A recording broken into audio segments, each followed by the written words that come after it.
Hi, welcome to Mommas and Manis. I'm your host, Trina, and this is a short form podcast for mamas that are looking for a quick burst of me time.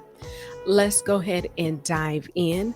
As usual, this week we're going to start off with a motivational passage, I'll call it this week, and it's going to be from the book that we did a few months ago, the self-care book for women. I think it's a self-love book for women. Now I forgot the name of it. I thought I've said it so many times. But I'm actually going to read just a passage about being vulnerable, and how it plays an important part in self-care for yourself. So let's see. And I'm just going to read it. I was going to try to paraphrase it, but I'm actually going to read it. It starts off by saying, as women, we often find ourselves in the nurturer role, taking care of and helping others. It is difficult to notice that we too may need to feel special or loved. Focusing on others' needs can be a way of avoiding our own needs, which can make us feel vulnerable. An important part of being authentic to ourselves is recognizing our vulnerabilities. Our feelings of not being good enough, along with our disappointment, sadness, and fears, and making a conscious choice to go there. Practicing honesty and vulnerability, I cannot say that word tonight, within ourselves can sometimes feel overwhelming and scary, but it's necessary for coming to terms with any obstacles to inner peace and and self acceptance. While you are on your own number one supporter, while you are your own number one supporter in this journey, consider identifying trusted relationships for support. Perhaps a friend, a family member, partner, or therapist. These supportive people can help cheer you on and encourage you from the side of the road. Remember that you are in the driver's seat, and the ability to let yourself be vulnerable ultimately begins with you. So that's basically saying being vulnerable is a part of self care. And it's one of the first steps that you basically need to take to really have a healthy self care routine and a healthy self care habit to take care of yourself first and foremost. So, as always, as you've heard several times before, you really have to take care of yourself before you can take care of others.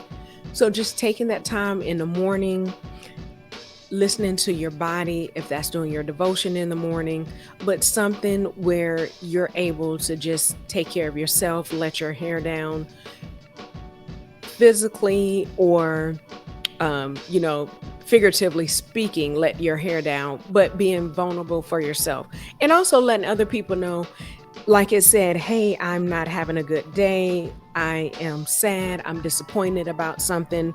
I have a fear about this particular thing. So really bringing someone else in. It doesn't have to be everybody in your tribe. It could be one or two people, bringing that person in or those particular people in to make sure that you're able to speak honestly about things and how you're feeling. I think for me, my people that I'm able to be honest with on a regular basis would be my husband as well as my therapist, because I'm able to speak about certain things without being judged about how I'm feeling or what happened in that particular situation.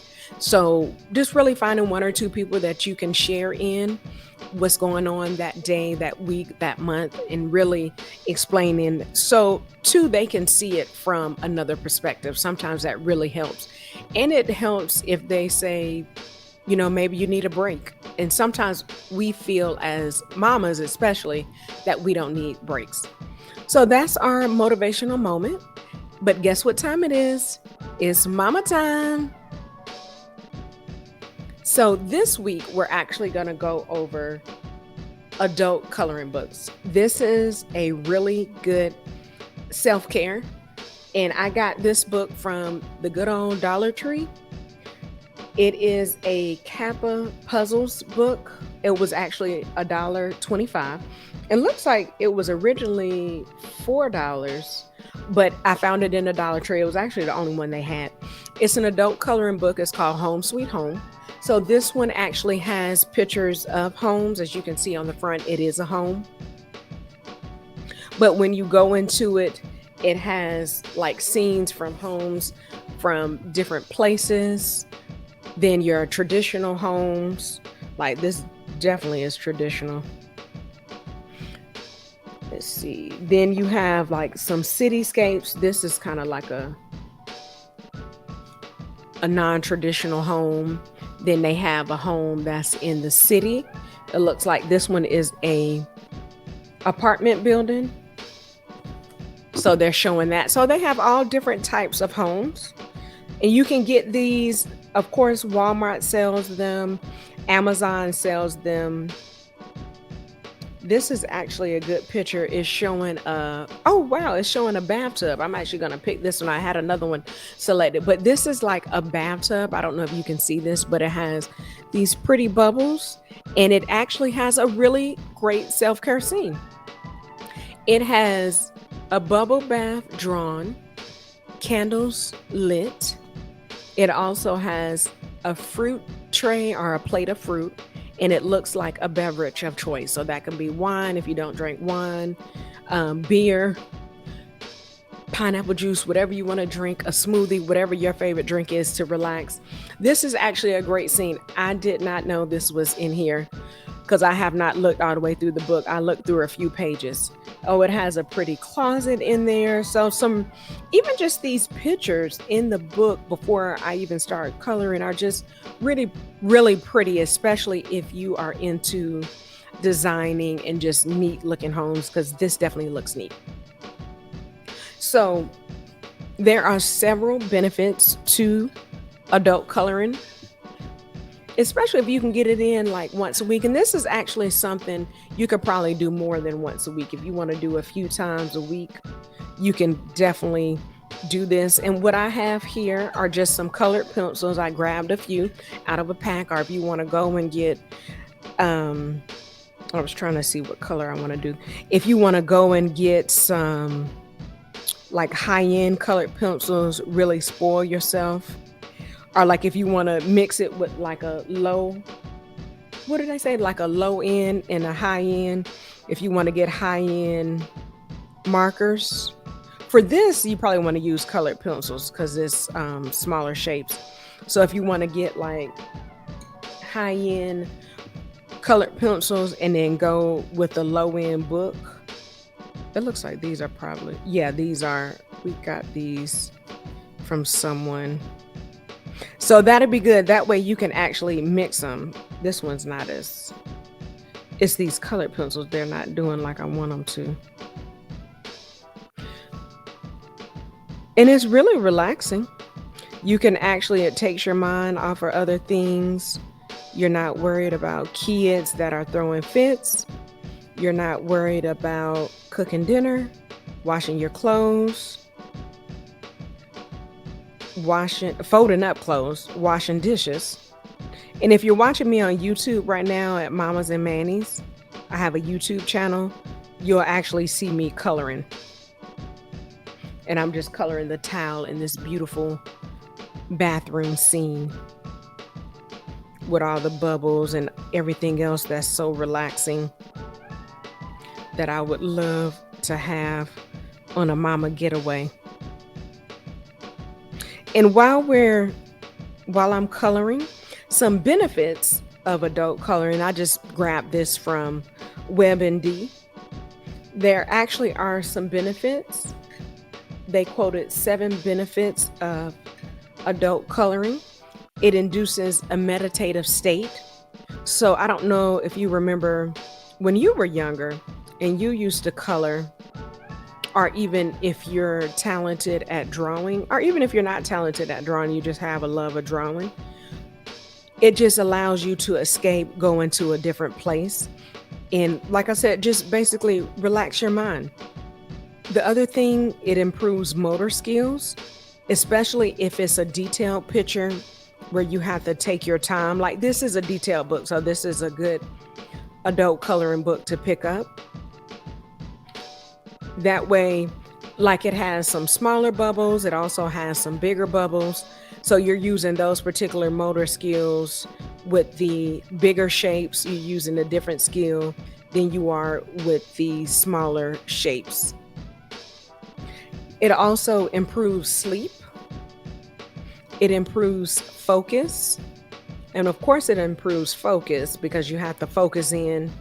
If you want to stay within the lines, you have to be able to focus in and make sure you're not getting outside of the lines.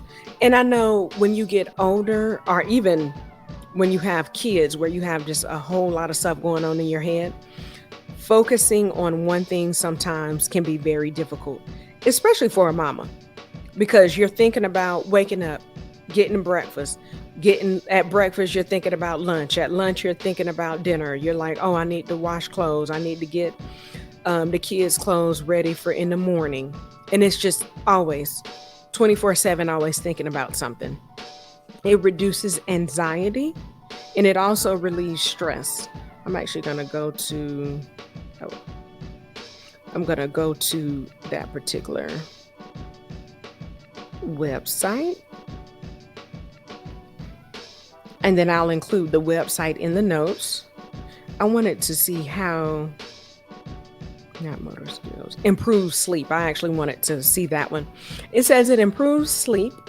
Oh, it actually recommends, or it says if you color in the bed or before bed, you're likely to sleep better than if you scrolled on your phone, which makes sense because of the lights.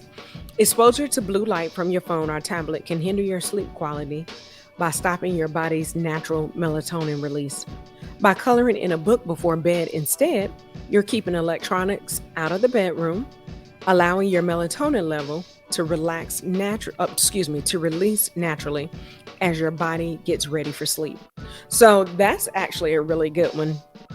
Or if you don't want to color, reading, but I would definitely say give coloring a shot. Like I said, I got this from the dollar store. You can probably pick it up from any type of discount store, Walmart, Amazon. I think on Amazon and Etsy also, I think on Amazon you can get like coloring journals.